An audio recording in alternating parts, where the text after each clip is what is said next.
പയ്യാമ്പലം ബീച്ചിലേക്ക് പോകുന്ന സമയത്ത് ഗേൾസ് ഹൈസ്കൂൾ കഴിഞ്ഞ് കുറച്ച് ഫ്രണ്ടിൽ വലത്ത് ഭാഗത്ത് ഇപ്പോൾ തിരക്കാണ് കേട്ടോ. കുറേ വണ്ടിയൊക്കെ ആയിട്ട് ഇപ്പം വിചാരിക്കും എന്തായാലും അവിടെ ഒന്ന് പോകണമെന്ന്. തക്കാരം എന്ന് പറഞ്ഞ റെസ്റ്റോറൻ്റ് ആയിരുന്നു കേട്ടോ അത്. നല്ല നീറ്റാണ്, നല്ല കുറച്ച് സൗകര്യങ്ങളൊക്കെ ഉണ്ട്. ഞങ്ങൾ ഫസ്റ്റ് തന്നെ ചിക്കൻ മാഞ്ചോ സൂപ്പ് ഓർഡർ ചെയ്തു, അടിപൊളിയായിരുന്നു. പിന്നെ അത് സ്റ്റാർട്ടഡ് ആയിട്ട് ചിക്കൻ ലോലിപോപ്പ് ഓർഡർ ചെയ്തു കേട്ടോ. ചിക്കൻ ലോലിപോപ്പ് അടിപൊളിയായിരുന്നു, അത് കാണുമ്പോൾ തന്നെ മനസ്സിലാവും. ആ സോസിൽ മുക്കി എടുക്കുമ്പോൾ തന്നെ അതിൻ്റെ ആ രുചി നമുക്ക് അറിയാൻ പറ്റും. അടിപൊളിയായിരുന്നു കേട്ടോ. അത് കഴിഞ്ഞ് അവിടുത്തെ ഒരു സ്പെഷ്യലായിരുന്നു അച്ചാൻ ഫിഷ് കറി. അത് ഞാൻ മാത്രമേ ഫിഷ് കൂട്ടൂ, വേറെ ആരും കൂട്ടൂല. പക്ഷേ 5 ആക്കോളം കഴിക്കേണ്ട ഒരു ഫിഷ് ഉണ്ടായിരുന്നു. അത് എന്നാലും പ്രശ്നമില്ല, നല്ല അടിപൊളിയായിരുന്നു. അത് ടേസ്റ്റ് ഉണ്ടായിരുന്നു.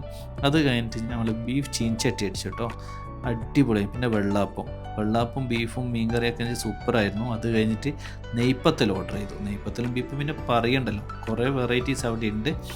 നെക്സ്റ്റ് എന്തായാലും കഴിക്കാം. Okay, by.